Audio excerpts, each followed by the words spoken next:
So the big question is this: how do passionate golfers like you and I develop a stock shot day in and day out?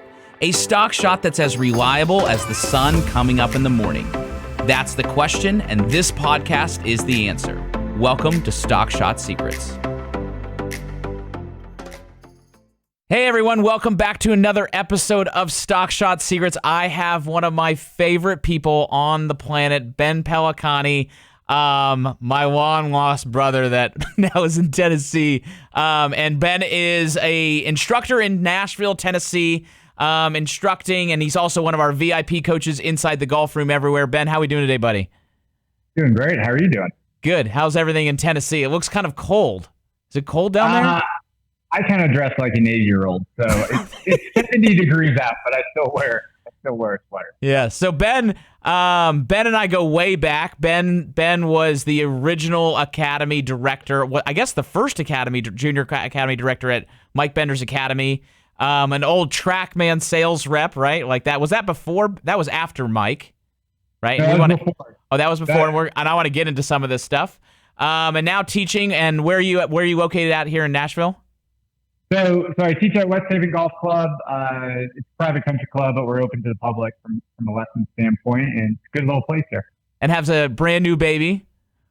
We do. We have baby number 4. Look at you. You're creating your own little soccer team. Yeah, we're not far off at this point. 7v7's around the corner. So anyway, Exactly. So Ben, what's kind of I want to take this opportunity for the viewers really just to get a glimpse into you, for those members inside the golf room everywhere that are working with you, or if they're following you on Instagram or what have you, just to kind of hear a little bit more of just the story of you, the background. So where did this whole thing really kick off, right? Are you originally from Tennessee? No. So I'm from the Northeast, born in Maine. Spent most of my early school years in Maryland, but I was one of these kids. I always wanted to play a college sport. In 8th grade, my brother was the number 1 player on our golf team. In high school, and I was going to try out for the high school team, and he said I would never make it, and he was probably right. I think my first handicap was maxed out at 36 at the time, and that's where I was. Nice. And so I was the younger brother. And so all I did was play golf. I never got golf instruction. I played 36 holes a day. I just started playing. And by the time high school tryouts came around, I was a 10 handicap. I snuck into the 5 spot as a freshman, played every high school match I ever played in. And by the end of my sophomore year, I tied my brother in what we called our district championship. And then the following year, I won that tournament. So it was one of these things. I always wanted to play college golf. It started as the little brother just trying to show the big brother that I belonged. Actually got an offer to play college lacrosse, but wanted to play a college sport. Bucknell University allowed me the opportunity to do that. I always say that I was smart enough to go to Bucknell. Luckily enough for me, they weren't very good at golf because I got to play. We were very bad when I first got there. But now, a couple kids asked, at Bucknell, weren't you? What is it? If I'm remembering right, it's either a passion or a major. Were you a physics major? Well, I was a mechanical engineer major. That's right, something with that, because you're way smarter than I am.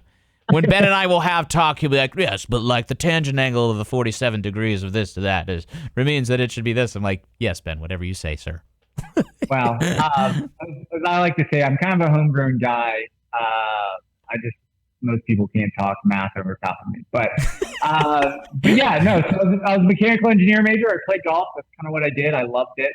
By the time I was done, that's kind of where we kind of ran into each other. Though I would honestly say that you never even knew I existed because I was playing in the back end of the lineup. But you were always playing in the 1 or 2 spot. And so I tried playing, went up to New England and played some professional events up there, and then got to Florida and found out how good all these guys really are. Yeah. And then how'd you stumble into the Trackman? Because you were probably one of the first Trackman sales reps that ever existed on planet Earth. I was. So it was 2007. So I decided that the assistant golf pro thing, I couldn't do that. I couldn't sit behind the bat. I was still trying to play a little bit, and so I decided I was going to create a director of instruction position at my club. So what you got to remember is that at our club we had given $5,000 of total lessons the entire year before, but I was going to be the director of instruction of this club. Sounds lucrative. Sounds like a great. So to subsidize this great business strategy of mine, Trackman, this thing that no one knew existed at the time, they basically started in '06, that they were going to hire for their first sales rep golf instructors. And so, and even at the time, I wasn't even the best. I still am probably not the most notable instructor we have. James Ridyard. Well, you did get section teacher of the year in the state of Ohio or the state of Tennessee. So congratulations. I did. And you're a best young teacher in America. And working with tour players. Technically not. I just turned 40, so I am no longer young. But yeah, so just my mechanical engineer background, my instructor background, kind of was a perfect fit. Got to really go to some awesome places in '07, '08, traveling around for them. Did you think that Trackman had legs back then when you were selling it, or were you like, nah, this thing won't ever work? It's too expensive. Well, no one will have these. Yeah, well, that was the crazy part at the time. Is everyone's like, why would I ever need this? And it was the whole start of, well, sometimes you just can't see on video. And that's really before we had these cameras that were so good. If our phone had 240 frames per second like we did back then maybe Trackman wouldn't have had many legs to get started. But I mean, when it would glitch from, whatever, halfway up to impact, we basically could say that, hey, you need one of these. Right. So it was really kind of the start of working with good players, because I was the only Trackman in the entire state of Maryland at the time where I was teaching. And really, when I got the opportunity to go join Mike down at the academy, that was kind of my niche even in the beginning. I was called into some pretty good players hitting golf balls because and at the time, he didn't need me, but it's kind of nice for him to say, hey, just read this data for me. Just make sure I'm reading it right. But yeah. And when you started working down there at Mike's academy, running the Elite Junior Academy, was that really the first time that you started to get, we'll say, indoctrinated into the philosophy in which we're teaching, nearly very close to now? Hey guys, I hope you are enjoying this episode of the Stock Shot Secrets podcast. If you are enjoying it, be sure to like this episode. Be sure to subscribe so you can always see when they're coming out. And most importantly, if you would be so kind to be able to share this podcast with other passionate golfers who are trying to get better and build stock shots, because it grows through you sharing it. Thank you so much for tuning in. And now back to Stock Shot Secrets. Yeah, so that's actually a really interesting thing. So I got this. I saw the job posting for the job, and I always wanted to be a college golf coach. Was getting turned down left and right, and so I got a phone interview with Mike. I didn't even know who he really was. I just know there was this opportunity, good instructor. When I arrived at the academy, I actually had to have someone point like, which one's Mike? I didn't even really know what he looked like. The guy with the cowboy hat. the guy with the hat. I'm gonna go say hi. But yeah, no, I just showed up, and he dropped his kind of manual on me and said, here you go. And I said, well, how are we going to do this? He goes, well, that's why I hired you. So it was really cool. He trusted me a lot, not really sure why. I got to kind of figure it out, and yeah, just kind of started watching him teach a lot. It was a great opportunity for me. I got to sit there basically all morning and watch him teach. Eventually, he entrusted me teaching some of his mini tour guys on how to do certain drills, and that was kind of my niche there. I kind of knew how to run the Trackman. I was the guy who kind of taught how to practice, but every day I got to watch Mike and Cheryl and Matt and all these guys teach lesson after lesson after lesson, and I was at least smart enough early on to hear Mike teach. The kids would ask, hey, why is this right? And I could kind of fake it a little bit. And then I'd get done the day, and Mike is great at this. I'd go in and say, all right, Mike, I know this is what we're saying, but I have no idea why. You're going to have to tell me why. Yeah. And it worked out well because I have this mechanical engineer background. I have this Trackman background at this point.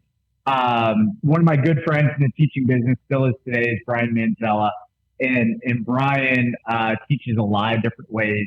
And so between all of these things, I was starting to able to kind of filter it out in my physics brain and how these kind of if then things and how Mike organizes what we do, right? Because we're all kind of an offshoot of Mike is kind of through our lens, we now see how we believe this system plays itself out. And that's kind of where we are today.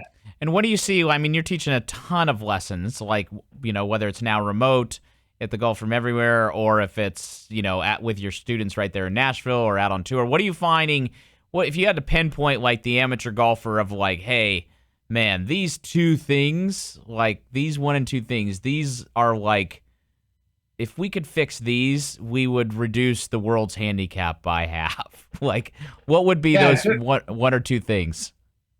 So my joke is, if people knew how to turn, if people knew how to manage a club face, and people knew how to create speed properly, I would have to be a short game instructor, because most problems stem from that. Either people don't know how to pivot properly, they don't understand how to properly manage a club face, and then a lot of them try to create speed in a way that just pitches the club all over the place. Yeah. And because of that, we get to teach how, a lot of full swing lessons. Yeah. What was the first time as a player regarding like feedback, right? Was that really introduced to you at Benders? Like, what's your, if you were going to go on a hair of a rant of just, hey, because if someone watches Ben's Instagram handle with how you're teaching lessons, your people are going to see like, oh wow, this looks eerily similar to what we're doing here at the Golf Room, obviously so. But like, what's your just, if someone looks at you and they go like Ben, like, why do I need to use feedback? Like, why do I need this noodle? Why can't I just visualize it?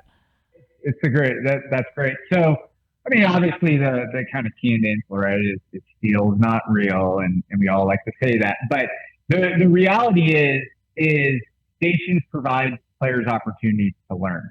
And one of my favorite comments around here is would you learn? How'd you do that?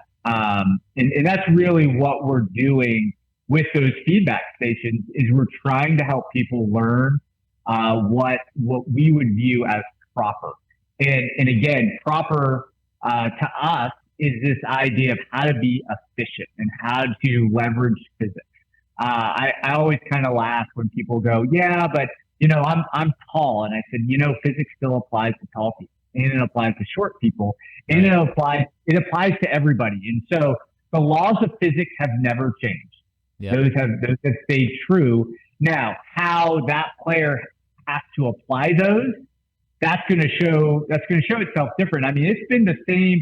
I've had 2 back-to-back lessons where we have tried to get people to the same spot, and we've had to do it from different ways, because physics is always true. It doesn't change. And so if you believe that efficiency matters, then you got to figure out how to get yourself to be more efficient. And that's what training does. And I've kind of categorized it this way. There's 4 ways that we can train. We can train with feedback, and that's our cones and noodles. We can train with training aids that assist and resist. So a good example of that is sliding a putter on a putting arc, right? That's just assisting us to do what's right. Yep. There's the old school. That's the old, you're struggling with getting your weight forward. Go hit some balls off a downslope. You get the clubs too stuck under. That's a great way to go to learn. Go hit a bunch of balls off a downslope. You can't get stuck under there. You'll chunk it. Right. So there's the old school way, right? The Harvey Pinnock Little Red Book. And then there's gym-like exercise. So that could be anything from literally in the gym, which I know you guys do a great job there incorporating that in, to any sort of rehearsal. Anything that does not involve hitting a ball is a gym-like exercise. So when you think about those 4 ways to train, what I find with most people is they get too segmented in one area, and they don't diversify the way they train.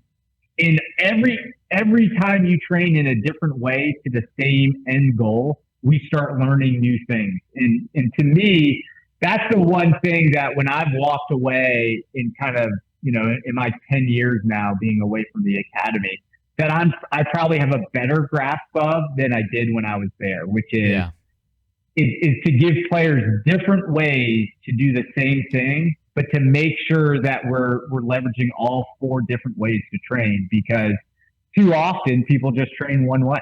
I always say it. I always equate it to like, hey man, you've got this allergy. It's called sway allergy, and there's like, we're gonna cure that, and we have like multiple drugs to fix the same allergy. So it's like we're gonna use Zysol, and then we're gonna use Benadryl, and then Claritin, and then Zyrtec, and it's all these things. But those are like the four ways that you're talking about to work on your game. And sometimes, like you hear us always say, like, hey man, like your stuff is your stuff, right? Like the things that Leslie's complaining about me 15 years ago is the same things that Amber's complaining with you about 10, 15 years ago. And it's like our stuff is our stuff, right? But we have to have systems and procedures so that we can manage our stuff and ultimately become our own coach. And I think that what you do an amazing job at, and I don't know if anybody's really like do this, but you're a spitting image of what connected me so much to Mike is you do an amazing job of articulating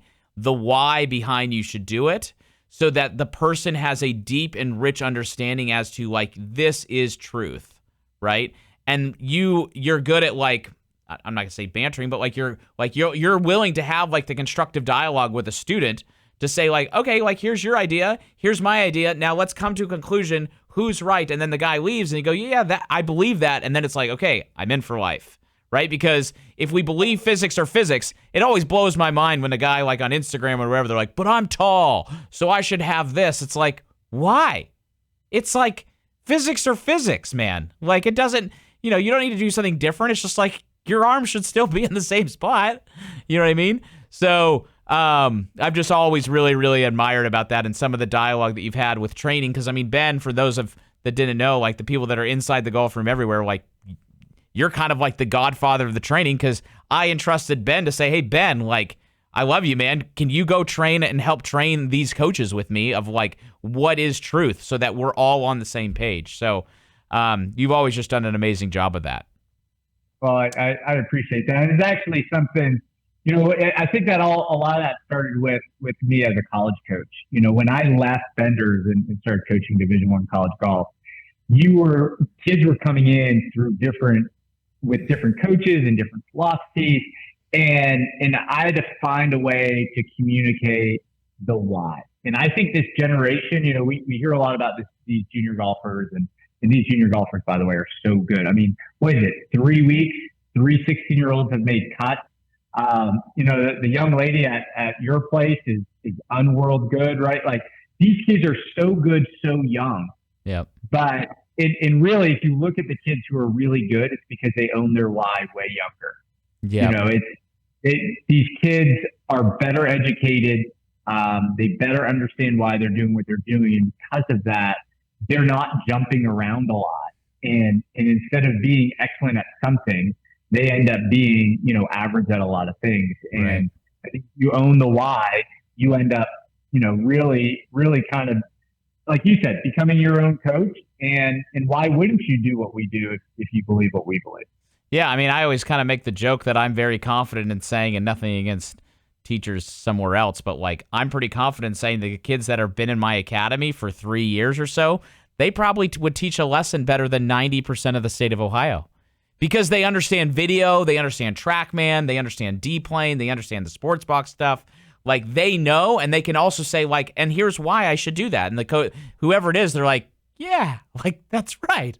That makes a lot of sense. And I think that's what's really cool with you, with like our remote members at the Golf Room Everywhere, is that ultimately what you're doing is you're trying to equip them. If the guy is, say, 40 years old, right, like we are, or I'm about to be, you're a little older than I am, but like that when you're doing that stuff, it's like, yeah, man, like we're going to dive in this for like a year or 2 years. But at the end of that, like you're 42, like you're going to understand your why and how to practice from 42 until the day that Jesus takes you home when you're 85, right? And like there's a lot of peace in that, rather than the guy going to the range. It's like, I want to try this and I want to try that and I want to try this. Like, man, like you don't have enough time to practice to try all those different things. Like you got 2 hours a week, like, so you have to make those 2 hours count, so.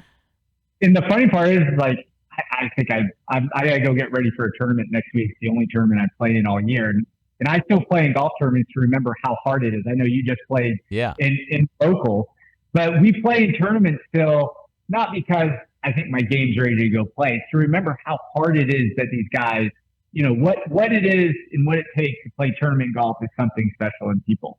Yeah. And so, and I'm thinking, like, I can get ready now in a week better than I could back in college when I was playing 36 holes a day. 100%. I trained, and this is, I mean, obviously I played professional golf for, 8 years. I trained for 10 days. I played no golf really leading up to it. And I at the same time, it was like, I mean, I didn't hit it great that day, but it was like, man, if I could have just had one round under my belt, like if I would have played the next day, I'd been like, okay, like, because it took me like 5 holes. So it was like Tiger said in the announcements, because we're filming this during the PGA Championship. He's like, yeah, by hole 4, I figured out how my nerves were. I remember going to the 5th tee box, and my dad flew in from Washington. I was like, okay, the nerves are gone. I mean, it took 5 holes to like figure out, like, what am I doing? So I completely agree. But we're older and wiser, and that's just the part of life. So now I know you got to go to the lesson tee, Ben, right? Because you got all these students that are demanding your time, rightfully so, because you're amazing. So I appreciate you being here. We'll certainly do this again and reach out. If people do want to get more information on you, just follow you, learn about some of your content, where could they do that at? Yeah, it's a Pelli Golf, PELLIGOLF. I do mostly on Instagram. That's kind of my platform. Occasionally I'll throw something up on YouTube, but for the most part, it's Instagram. Every Monday we do Monday questions. So if you want to ask a question about anything in the golf game, we try to reply to a bunch of those every Monday. So look out for those on Monday. And I love talking golf. I don't know many other people who love talking golf as much as me. So that's what I want to do. If you want to talk golf, I'm here to I appreciate it. And and if anybody of Inside the Golf Room Everywhere or anybody in the audience would like to specifically work with Ben anywhere in the world, you can basically do so. Just email us at support@thegolfroomeverywhere.com, and we can send you some information about our VIP coaches. Ben is only in our VIP program because he is a VIP and an amazing teacher. So if you'd like to do that and work with him anywhere in the world, you can basically work with him at the comfort of your own house and your backyard, quite frankly, because our swing is our swing and our stuff is our stuff. So it doesn't really matter where it is, right? The swing looks all the same. So do that. But Ben, thank you so much for being here. Best of luck on the lesson tee, and we'll see you back here soon. Thanks so much for being with us. Thanks, Cal. Hey, thank you so much for listening to the latest episode of Stock Shot Secrets. I would love to invite you to Columbus to come see me and hang out with me and build a personalized plan for you and your game. If you would want more information about building your personalized plan and coming to Columbus and hanging out, just email us at info@thegolfroom.com and we will get back to you and set your visit for an epic red carpet experience at TGR in Columbus, Ohio.